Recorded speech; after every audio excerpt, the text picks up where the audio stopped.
Hello and welcome back to Inmr. The Europa League is back and Brighton take on Marseille in their first ever Europa League away game. Marseille are no strangers to these sort of competitions. They won the Champions League in 1993, reached the Europa League final in 2018, and although they ended up falling short, losing 3-0 to Atletico Madrid, they are very experienced in European football. And of course, the French Giants have a rich history where they have done very well. They're not doing too well at the minute, bit of a car crash in terms of the staffing at the moment, which is something we're going to get onto later. Once again, very lucky that I'm going to be able to attend this one. Hopefully it goes a bit better than the Ike game, but we'll just have to wait and see. Last time out, of course, we lost 3-2 to Athens at home. Very disappointing, João Pedro getting a brace, but unfortunately we fell short in the end.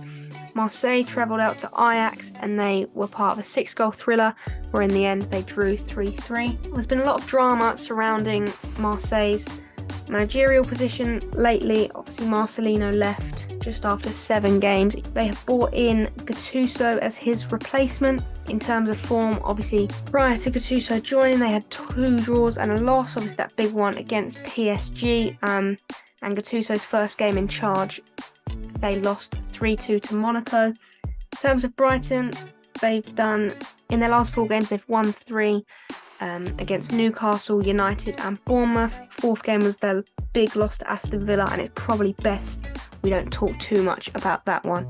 So of course, same as last time, we're going to look at how Marseille likes to defend, Gattuso's style when it comes to defending. He prefers a 4-5-1 formation when he's in his defensive shape. He likes to maintain a solid defensive structure, very well organised, compact, and wants to protect the middle of the pitch before anything else. He's got an adaptable block, so it's going to be high, mid and low. It's never going to be set in one thing.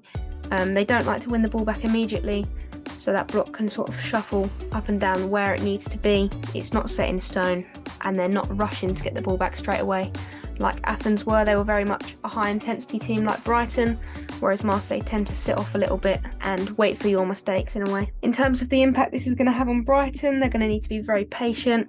I think we are going to have a lot of the ball, dominate possession, and I think we do struggle when sides defend loads. At the end of the Athens game last time out, they sort of sat back towards the end and Brighton did so many of these passes where they weren't really sure what to do because nobody was pressing. As we know, they like to bait a player in. If that bait player doesn't come in, Brighton just capitulate, don't know what to do, force crosses and passes into the box, lose possession. So that's something we're going to have to be careful with in this game against Marseille because they are going to sit off. They might not have that bait player come in every time. So there's going to be a lot of times where Brighton are on the ball and there's looks like nothing's on, but they just need to remain patient. With Gattuso being quite focused on protecting the middle of the pitch, I think this is going to leave a lot of space for the wingers to exploit. People like March, Fati, Matoma, Inmr, the 2 players that start out on the wings, I think are going to have a lot of opportunities to exploit Marseille. In terms of how Marseille attack, Gattuso likes the 4-3-3 formation when going forward. In terms of their build-up play from goal kicks, they like to get the goalkeeper involved to attract opposition and create gaps further up the pitch. Quite similar to Brighton as well, we use our goalkeepers as that third centre-back. They like to retain possession in the defensive third. The fullbacks sit deep and they use as decoys to attract opposing players. They're used in the build-up to stretch the opposition and they are then able to play via the flank. Centre mids drop in to create overloads in the centre of the pitch, which forces the opposition to press, and of course that leaves even more space in behind for the attackers to take advantage of. The effect on Brighton could be very detrimental. They could get caught out if they don't win the ball back quickly. I believe in this match that if Brighton do commit a lot of bodies forward, as they usually do, it's not going to end well. I don't think it's going to be a good idea, just because it seems as though they like all these gaps further up. So if we've got all of our players swarming in to get forward, that leaves space in behind, and they have got some really speedy players to catch us out on the counter potentially. But the way they like to play, we can take advantage of as well. There's lots of chances to capitalise on the wings, as I said earlier. In the last episode, obviously I said that Brighton like to suffocate players when they're pressing onto one wing. So if we can do that to Marseille, win the ball back on the flank, quick attack, goal. From what I'm seeing, I think that could be the way. Moving on to Brighton, how we defend, exact same as last time. If you've seen the last one, you already know. Defending from the front, high line. We play that high risk, high reward football. Get lots of bodies forward, force the ball to one side to suffocate the opposition when we lose the ball. In terms of defence, I think in the Ike game we missed out on Lewis Dunk massively. When we look at the stats a little bit later and how much of an impact he has, we'll see that Igor actually didn't do a bad job. Statistically, they were pretty even in terms of how Igor played against Athens and how Dunk did recently against Bournemouth. There's not a lot of difference, but I think beyond stats, Dunk just offers so much more just through his presence, the way he plays and how calm I feel like Brighton play when they've got him rather than without him. Yeah, we definitely struggled against Ike without him. So how this is going to affect Marseille? They're going to have a lot of space in behind to exploit. As we know, they've got a lot of speedy players. Yes, Aubameyang's kicking on in terms of age, but he's still got that pace. Ndiaye, Unahi, they've got a lot of speedy players on those wings. Harriet is another quick one. And I do not think we're going to have a lot of time. So yeah, as I said, we're going to need to move the ball well, but move it quick as well. There's no point making sure that pass is perfect if it's slow. It needs to be accurate, it needs to be strong, but it needs to be quick as well. So I do think this is going to be a very fast tempo game. With a lot of this play being focused on the centre, that means there's going to be a lot of space on the wings. I do think there's going to be a lot of big individual battles out on those wide areas. One I'm looking forward to most, which we'll get onto later, is Matoma versus Jonathan Klaus. Moving on to how Brighton attack. As we all know, possession-based football, players create space between attacking lines, meaning we always have one man free. Players interchange position to confuse opponents, overload in wide areas, and of course we have those numerical advantages in midfield as well. And as everyone knows, as everyone talks about, Roberto De Zerbi loves baiting the press. How this is going to affect Marseille? I don't know how many more times we can go on about these wings, but I do think they're going to get overrun. As Gattuso likes to play all this stuff through the centre, and we like overloads on the wing, it could bode very well for Brighton and not well for Marseille if we can use those flanks to our advantage. As I also mentioned earlier, Marseille can just sit off and let Brighton make their own mistakes, as Ike did. Yes, we like to bait that press, but if that player doesn't come in, they can just chill out and watch us run ourselves into our own error, as we have shown that we've done in the past. I think it's going to be a very, very busy midfield, as both teams like those advantages numerically in the centre of the field, which once again is why it's key to get it out wide.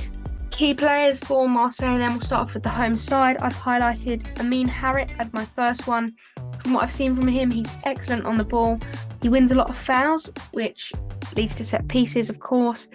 And from what we saw with Brighton against Athens, we were not good at defending set pieces. I think that is an area where we could get caught out. He demands the ball a lot, so he's not going to mind that intense press.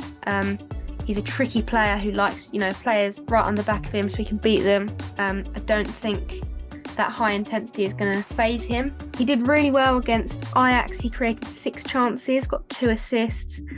His dribbling success rate was 100% and an 83% passing success rate as well. He's going to be on the left wing, so it's going to be either Veltman, Milner or Tariq Lamptey who is going to have to deal with him on the night. Second player that I think is going to be someone to look out for is Jonathan Klaus, as we mentioned earlier.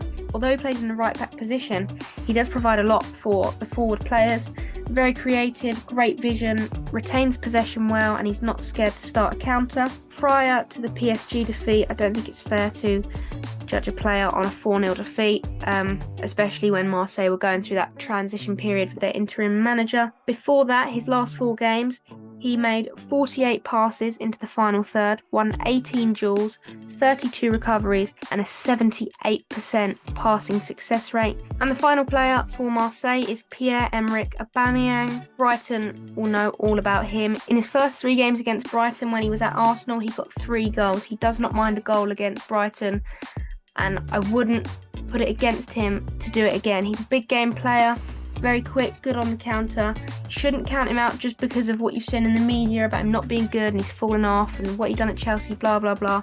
He's an experienced striker. On his day, if he gets that chance, do not count him out. He can be clinical and he can capitalise and force mistakes on the opponents and get a goal when it matters. He did it against Ajax, he could do it against us.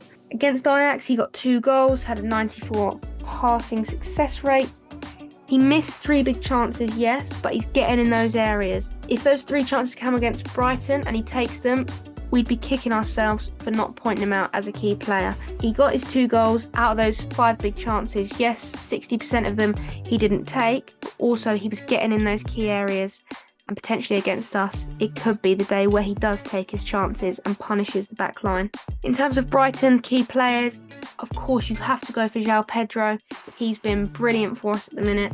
He's a very annoying player because of his stature and his speed as well. Very tricky to get the better of one-on-one. He creates opportunities out of nothing, as we saw against Athens. I think he's only going to get better. Against Ike, he had 2 goals, 100% shot accuracy. He wasn't dispossessed a single time during the game, and of course he made that one big chance that unfortunately we couldn't take. But not only is he putting chances away, he's creating others for his teammates. It's just a shame that we couldn't take the ones he created on the night. Next key player for Brighton is Pervis Estupiñán. He's in great form as well at the minute, provides loads in both defence and attack. He's got great link-up play with Karu Matoma. He works hard, relentless all game, very trustworthy defender. You know what you're going to get from him. In his last 2 games, he got an assist, made 19 passes into the final third, 10 recoveries, and a 92% accurate pass rate. He's just consistent, and I think sometimes with key players it's hit and miss, but he is one where you know what you're going to get. And this final one is exactly the same. You know what you're going to get, very consistent. It's Lewis Dunk. I know I went for him in the last game, however he didn't get to play due to that muscle injury in his neck, so I think it's unfair not to put him in again, because the fact that we didn't have him highlighted how much we needed him. I already mentioned it in the last one. We know what he is. Ball playing centre back, brilliant vision, attracts the player to create space, no nonsense, puts his body on the line. We missed him massively against Athens. Igor actually played well statistically. If we look at Dunk's stats against Bournemouth, he had a 92 successful pass rate. He made 8 passes into the final third. 80% of his through balls were successful, and he won 100% of his aerial duels. That was all against Bournemouth. And Igor against Athens, 97% successful pass rate. That's 5% higher. He made 16 passes into the final third, double what Dunk did against Bournemouth. Accurate through balls, 75%, so only 5% less, and he also won 100% of his aerial duels. So statistically, there's not a massive difference. You know, he played more balls into the final third, his passing was better. The only thing that was a little bit worse was those through balls. But apart from that, it's very, very even. It's just beyond stats. Dunk provides so much more. So in terms of the potential starting 11s, if we start off with Marseille, I think they're going to have Logan in goal. Left back, Renan Lodi is actually injured at the minute. I think he's got a muscular injury, so he's in doubt. Murillo, who's the second choice left back, who will start. And Bemba and Gigot in the 2 centre-back roles, and of course Jonathan Klaus on the right. Middle 3 will be Veretout, Unahi and Captain Rongier. On the wings, Ndiaye and Harit, and then up front, Pierre-Emerick Aubameyang. I'm quite excited to see Ndiaye. I mentioned him in a podcast a little while ago when he was at Sheffield United. He was one of the players I was quite excited to watch in the Premier League. Obviously that didn't get to happen, so I'm looking forward to seeing him play one way or another. Brighton potential 11, I don't think it's too much changed from what I thought it was going to be against Athens. Verbruggen in goal, back 4, Estupiñán, Dunk, Van Heck, Veltman. Milner actually I thought did quite a good job against Ike, but I'd like to see Veltman take on Harrit. I think that'd be a good battle. I think Veltman just provides a little bit more than Milner. 3 in midfield, Dahoud, Gilmore, Gross. Really liking Billy Gilmore at the minute. I think he's a superb player. Really liked him at Chelsea, and I think he's only going to continue to grow. On the wings, Matoma and Fati. Solly March I don't think will make it in for this game. Because there's going to be so much going on in the wings, I think we need a bit more pace so that when we get those chances, Marseille can't sweep over and stop it. We need Fati who can burst and go to take advantage of that quickly, whereas Solly March, great player, but doesn't provide as much going forward in terms of speed, getting on with it, ball in the box. So yeah, Ansu Fati on the wing for me with Matoma, and of course João Pedro up front. Ferguson on the bench, he'd come on for a great cameo performance, but I just think João Pedro at the minute, you can't not start him. Finally then, to finish off, we're going to go for my score prediction. I was a little bit too optimistic with the Ike prediction, so I want to go a little bit less pro Brighton. So today I'm going to go 1-1 and you take a point away from home. You know, at home it could be a different story. We've both come off the back of a loss, but I think 1-1 wouldn't be a horrendous result for Brighton. That is where I'm going to end the podcast for today. Thank you very much for listening, and I'll see you in the next one.